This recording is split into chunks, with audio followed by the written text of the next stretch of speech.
Today I'm going to show you guys how to make these really cool radial name designs. You can use this drawing technique to really make any design that has radial symmetry. However, my students are going to use this technique to create an abstract radial design that secretly has their names hidden in it. So let's get started.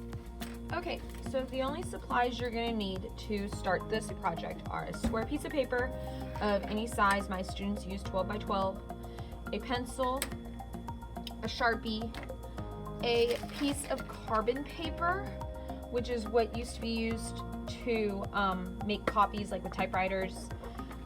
If you don't have carbon paper, any like tracing strategy that you use to transfer something from one side to another can work. So like folding this in half and putting it up against the window and using light, or a light box will also work. But my students will be using just good old-fashioned carbon paper that you can get from like an office supply store, and then something to color your design in. So I just grabbed a box of markers. You can use colored pencils, Sharpies, whatever. So the first thing we're going to do is we need to start by folding our square in half 4 times, because there are 4 lines of symmetry on a square: top to bottom through the middle, side to side through the middle, and corner to corner in both directions. So it's really important when you fold that you do the neatest fold you possibly can.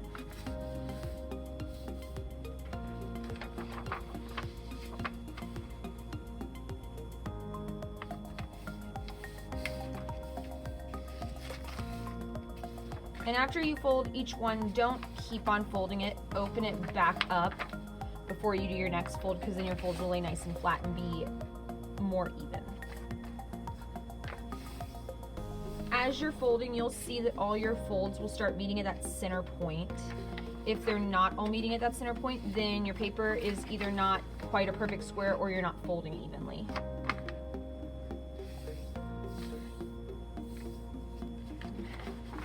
Okay, so there are my 4 folds. So you can see 1, 2, 3, 4 lines, which creates 8 equal triangle sections. Now I'm just going to focus on one of those sections to draw my name. So I'm just going to focus on this triangle right now.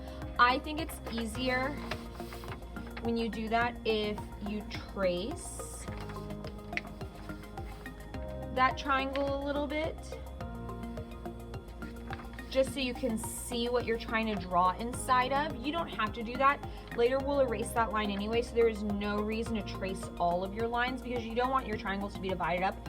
You want them to flow into each other. You want the design to flow into itself. But just for while you're doing that first name, I think it's easiest to fold it up like this. So what you're gonna do is you're gonna write your name in bubble letters. But your bubble letters need to reach to the top and bottom. In fact, you want your bubble letters to look like they kind of hit that line and go past a little bit. So that means that your first letter is going to be smallest, and they're going to get bigger as they go up. Your middle letter is going to go from the top point to the bottom, and your letters are going to get smaller again as they go back down. So you want to kind of lay it out. If your name has 3 letters, you'd obviously have one on this side, one in the middle, and one on this side. Whereas if your name has 7 letters, you'd have to do 1, 2, 3, 4 is in the middle, 5, 6, 7. So you want to kind of space it out. If you don't know how to do bubble letters, there are lots of great videos on how to create bubble letters. I have one on my YouTube channel that you can follow. But I'm just going to start with a simple name. I'm going to do my first name, which is Megan. So there's 5 letters. Now as I draw my bubble letters, I'm going to draw them so that they stay open at the top a little bit. So what that means is, like with my M, it looks like this M could kind of keep going into the next triangle, and that would make it complete. But I'm not drawing any other triangles,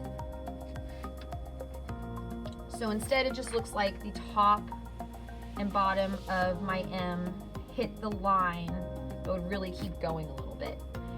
I think it's easiest to do this in all capital letters, but you can do a combination of capital and lowercase if that's easier for you.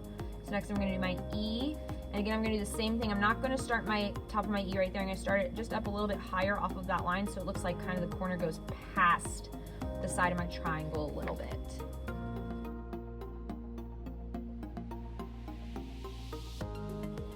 again, the bottom of my G stays what I call open on that line. It doesn't connect all the way to itself. Same with the top of my G. And there's my N. So you can see that that reads Meg, and you can read the name, but the bottoms and tops of the letters don't quite close. And that will be a little bit easier to see when you go back and carefully erase that line that we drew along the edge of the triangle. So now you can see my letters go all the way to the sides of the triangle, but they remain open. And that's so that as your letters flip around your radial design, they're open and they connect to each other. So you can see like this E and this E connect right there on that triangle line. They create this shape. If your letters are closed all the way around like this G is, then they're isolated and they don't make one radial shape that connects as they go around. So once you've got that, you're going to go ahead and trace everything with Sharpie. But do not trace along your triangle lines, and try to keep your Sharpie from going far past the folds.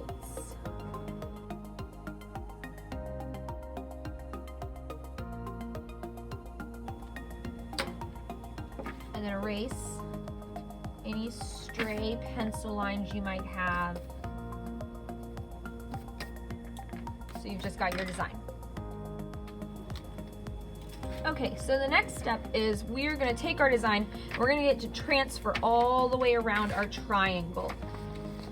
So it's just going to flip around your triangle to create a radial design. Now, a lot of people look at that and they go, well, I can't draw this exactly the same right there. And you're right. None of us are perfect. None of us could draw this 7 more times exactly the same. But to create our radial design, we want those letters to flip as they go through each triangle, and we want them to connect, and we want them to be exactly the same, and that's what gives it that symmetry.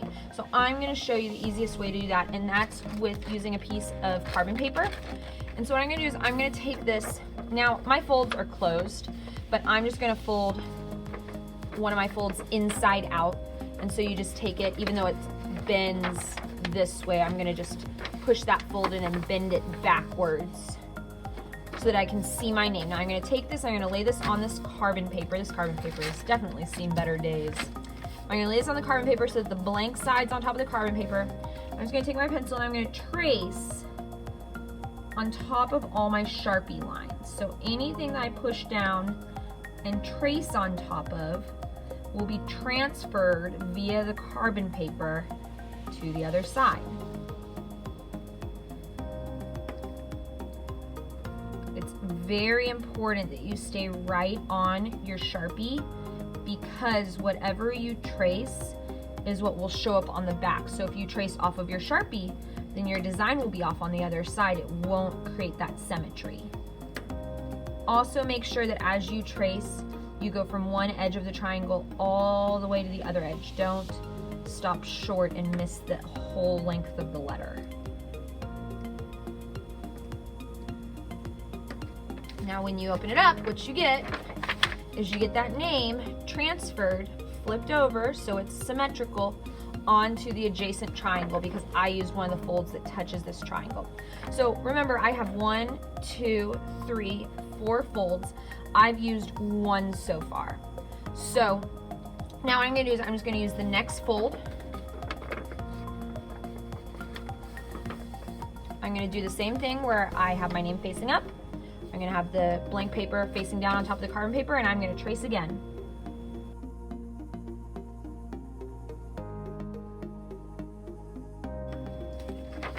And again, you get your name. Now, both of these, your name is upside down or flipped over, it's backwards, which is fine.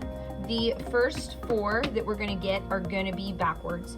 That's what creates that radial design. So the name is going to go forwards, then backwards, then forwards, then backwards, all the way around. So I've used this fold and this fold. So now I have this fold to use, my other diagonal. And again, I'm going to do the same thing. I'm going to keep the Sharpie side up, and I'm going to put the empty side that's on the other side of it down on my carbon paper.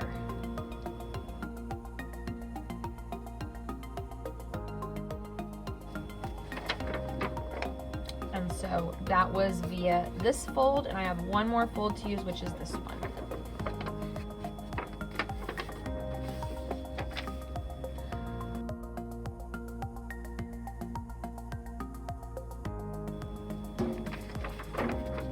And voila. So now you have your name going the normal way in one section, and it's done with a Sharpie.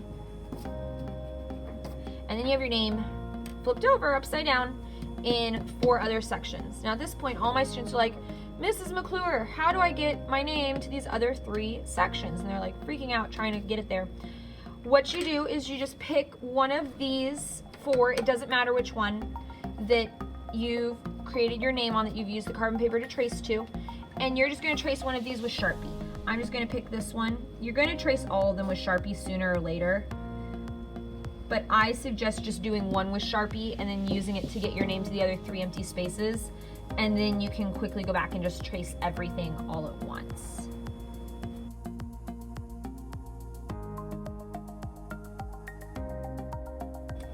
Now that I've got my name traced onto one of these empty spaces, I'm just going to do the same process again. I'm going to fold this up.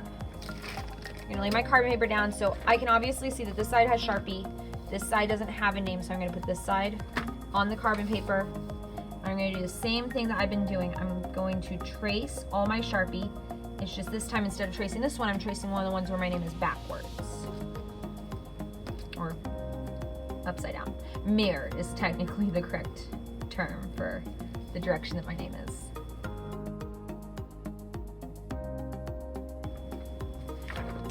And now I'm able to start filling in these empty sections. So I'm just going to do that again. I'm going to follow my next fold, which will put this one onto there.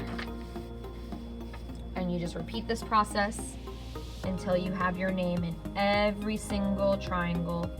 So you should have it 8 times, 4 going forwards and 4 mirrored in reverse, all the way around.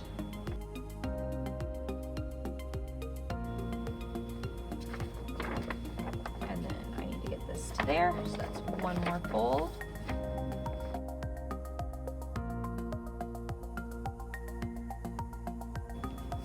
And now I have my name in all 8 sections going all the way around. So the next step would be to just trace all of these with Sharpie.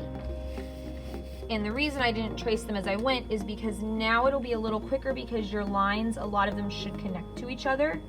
So you can really kind of trace them as they go all the way around, which I think makes it just a little bit faster than doing each name by itself. Because what you're wanting to do is you're wanting these to become abstract shapes anyway.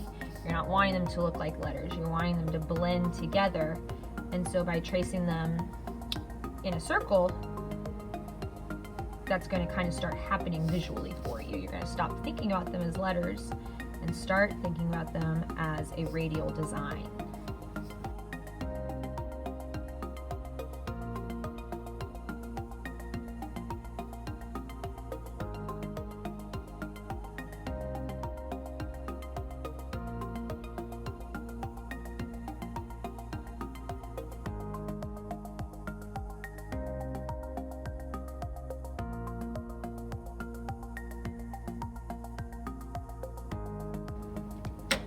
Now you have your radial design, and what's left is just the funnest part, which is coloring.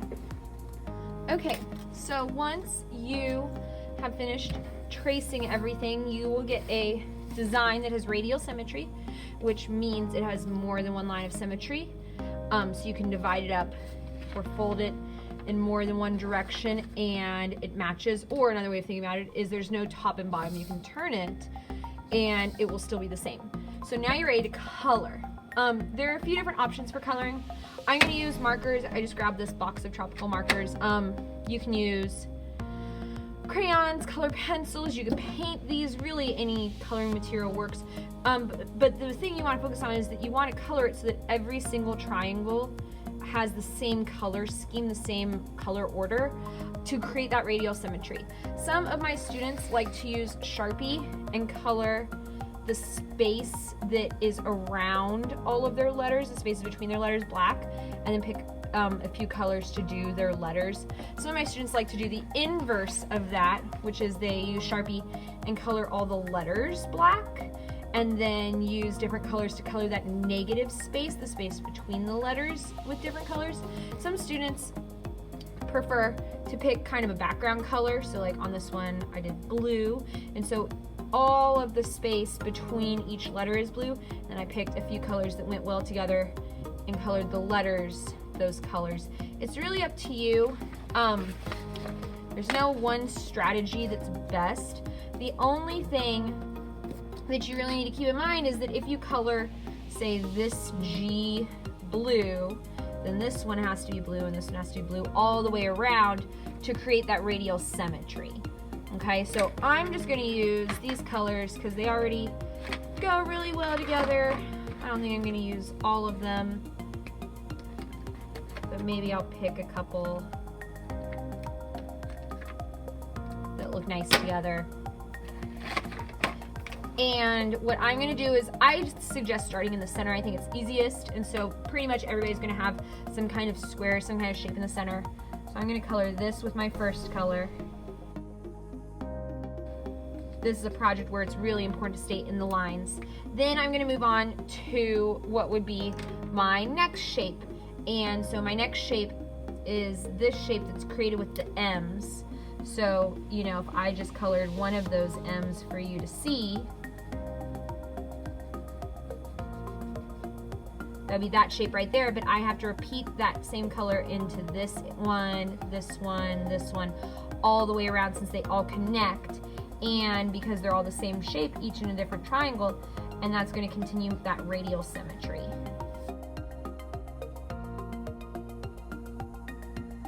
All right, that's it.